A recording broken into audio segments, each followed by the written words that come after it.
एक सुंदर से घर में रहती थी। एक शाम बड़ा ही अच्छा मौसम हो रहा था और उस दिन मनोज की ऑफिस की छुट्टी भी होती है। मौसम को देखकर कविता का बाहर घूमने जाने का बड़ा ही मन करता है। वो मनोज से बोलती है, मनोज चलो ना बाहर कहीं चलते हैं, कितना अच्छा मौसम हो रहा है। ठीक है चलो, पास में पार्क है, वहीं चलते हैं। वो दोनों नजदीक के एक पार्क में चले जाते हैं और वहाँ जाकर ताज़ी हवा में घूमने लगते हैं। घूमते घूमते काफी समय बीत जाता है और बादल एकदम काले हो जाते हैं। चलो कविता घर चलते हैं, लगता है बारिश होने वाली है। अरे कितना अच्छा लग रहा है। और अब घर जाने की बात कर रहे हो? मुझे नहीं जाना घर, अभी और घूमना है। कविता इतना बोलती है कि एकदम से बारिश शुरू हो जाती है। दोनों जल्दी से भागकर एक पेड़ के नीचे जाकर खड़े हो जाते हैं। हे भगवान, पता नहीं ये बारिश क्यों शुरू हो गई। छत पर रखे मेरे कपड़े भी भीग जाएंगे अब। वो दोनों पार्क से निकल पड़ते हैं और अपने घर की ओर जाते हैं। रास्ते में उनको नीचे एक सुंदर छाता पड़ा हुआ दिखाई देता है। अरे वो देखो छाता, मुझे लगता है कोई अपना छाता यहीं भूल गया है। चलो ना इस छाते को जल्दी उठाओ। नहीं नहीं, हमें ऐसी पड़ी हुई चीजों को कभी नहीं लेना चाहिए। अरे ये छाता ही तो है, अभी बारिश इतनी तेज है और ये छाता ही हमें इस बारिश से बचा सकता है। बाद में जब कभी दोबारा पार्क आएंगे तो इसे यहीं रख देंगे। जिसका भी ये छाता होगा वो ले जाएगा। कविता की बात मानकर मनोज उस छाते को उठा लेता है। छाता उठाते ही उसे अजीब सा महसूस होता है, पर वो ध्यान नहीं देता और दोनों अपने घर के लिए निकल पड़ते हैं। घर पहुंचने के बाद कविता छाते को अपने कमरे में रख देती है। हे भगवान, आज तो इस छाते ने हमें बारिश में भीगने से बचा लिया। हाँ सच में, तुमने बिल्कुल सही कहा कविता। अच्छा, क्या तुम मेरे लिए एक कप चाय बना दोगी? हाँ क्यों नहीं, अभी बनाती हूँ, और उसके साथ गर्मा गर्म पकौड़े भी। जैसे ही कविता रसोई की ओर बढ़ती है तो उसे कुछ सुनाई देता है। कविता, कविता, मेरे पास आओ कविता। कविता पीछे मुड़ती है और देखती है, पर रसोई में कोई नहीं होता। फिर वो चाय बनाने में लग जाती है कि उसे फिर से वही आवाज सुनाई देती है। तुम कहाँ जा रही हो? यहाँ आओ ना मेरे पास। आओ कविता, मेरे पास आओ, मेरे पास आओ। आवाज सुनकर कविता बहुत डर जाती है और पीछे की ओर हटने लगती है। तभी उसे अपने कंधे पर किसी का हाथ महसूस होता है। कौन है मेरे पीछे? कविता, ये मैं हूँ। तुम्हें क्या हुआ? तुम इतना डरी क्यों हुई हो?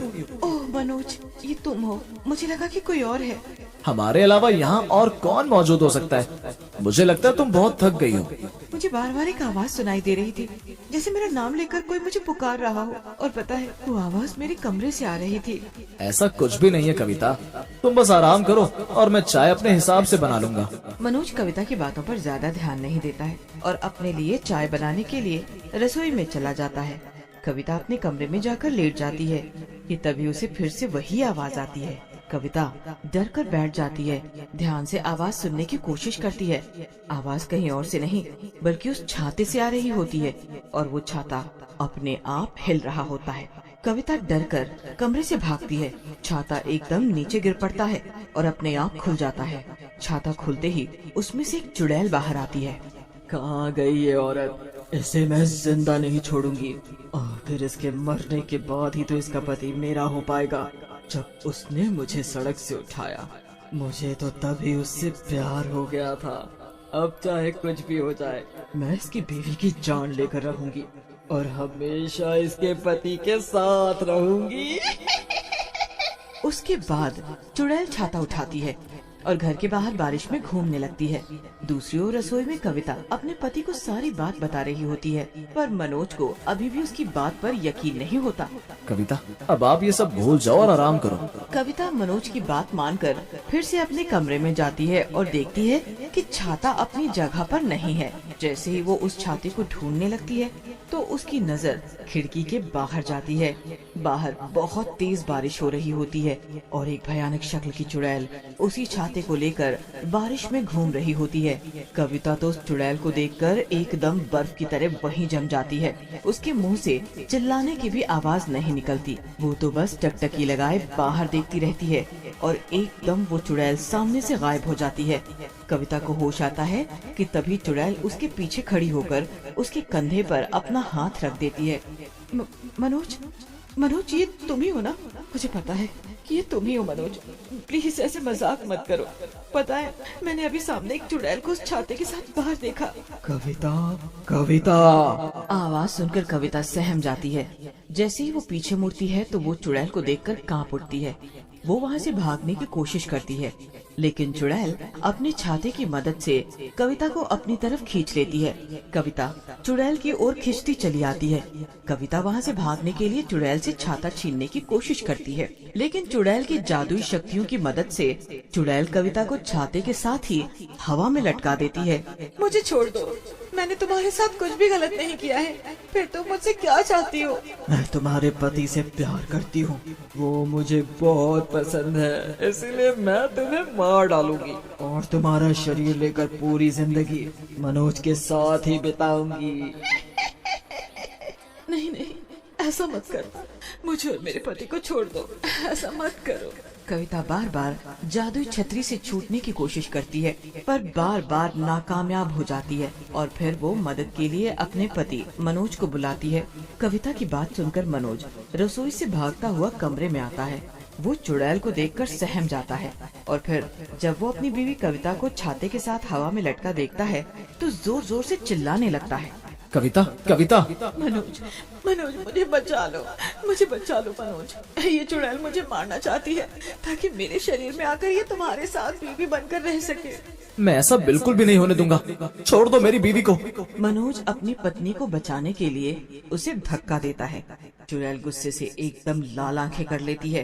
तुम कविता को छोड़ दो, वरना मैं तेरे लिए ये सब कर रही हूँ और तू मुझे ही धक्का दे रहा है। सुन मेरी बात कान खोलकर, मैं तुझसे प्यार करती हूँ। जब तक ये जिंदा है हम एक साथ नहीं रह सकते। तुझे हासिल करने के लिए मैं इसकी तो क्या सबकी जान ले सकती हूँ। मैं और एक चुड़ैल के साथ रहूंगा? कभी नहीं, इससे अच्छा तो मैं खुद मर जाऊंगा। इसलिए अच्छा होगा तू मेरी बीवी और मुझको छोड़कर अभी के अभी निकल जा। ऐसा तो कभी नहीं हो सकता, मैं तुझे अपना बना कर ही रहूंगी। खबरदार, जिस लड़की का नाम दोबारा लिया।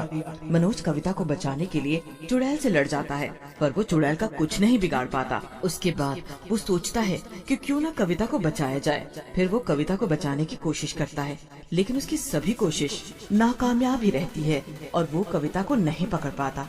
ये सब देखकर चुड़ैल और भी ज्यादा गुस्सा में आ जाती है। तुम इस बेवकूफ लड़की के लिए इतने पागल क्यों हो रहे हो? देखो मनोज, बहुत हो गया, अब मुझे लगता है तुम्हें सबक सिखाना ही होगा। चुड़ैल अपनी जादुई शक्तियों की मदद से मनोज को दीवार पर पटक देती है, जिससे उसे बहुत चोट लगती है। मनोज फर्श से उठने की कोशिश करता है, लेकिन उसका सर घूमने लगता है और वो खड़ा ही नहीं हो पाता। देखो मनोज, प्लीज मुझे माफ कर दो, तुम्हें अपनी हरकतों की वजह से इस दर्द से गुजरना पड़ेगा, पर चिंता मत करो, मैं ज्यादा समय नहीं लूंगी। एक बार ये लड़की मर जाए तो हम दोनों एक साथ हो जाएंगे। चुड़ैल कविता को गला दबाने लगती है। कविता की हालत बहुत बुरी हो जाती है। मनोज सब अपनी आंखों के सामने होता देख रहा होता है, पर बेचारा कुछ भी करने की हालत में नहीं होता। बचाओ मुझे, बचाओ मनोज, अगर मैं मर गई तो तुम कभी इस चुड़ैल के साथ मत रहना। मनोज बेबस पड़ा होता है कि तभी उसकी नजर उस छाते पर जाती है। ये छाता इस चुड़ैल का है और ये सब कुछ इस छाते की वजह से ही शुरू हुआ। मुझे इस छाते को तोड़ना होगा। ये चुड़ैल इस छाते के साथ आई है और शायद इसके टूटने के बाद ही मरेगी। मनोज इधर उधर देखता है तो उसे पास में एक लाइटर दिखता है। वो लाइटर उठाता है और छाते के पास जैसे तैसे पहुँचता है। उसके बाद वो छाते में आग लगा देता है। छाते में आग लगते ही चुड़ैल भी जलने लगती है। नहीं नहीं, ये क्या किया तुमने? इस छाते में तो मेरी जान थी और तुमने इसको ही जला डाला। छाता जलकर राख हो जाता है और छाते के साथ वो चुड़ैल भी। कविता भागते हुए मनोज के पास आती है। तुम ठीक तो हो ना? हाँ मनोज, मैं बिल्कुल ठीक हूँ, पर देखो ना तुम्हारे कितना खून बह रहा है। थोड़ी सी चोट है, तुम चिंता मत करो, ठीक हो जाएगी। अगर आज तुमने मुझे नहीं बचाया होता तो वो चुड़ैल मुझे मार ही डालती। मनोज, तुम अब ये सब मत सोचो और इसे एक बुरे सपने की तरह भूल जाओ। इसके बाद कविता और मनोज खुशी खुशी रहने लगते हैं और वो चुड़ैल फिर कभी उनकी जिंदगी में वापस नहीं आती।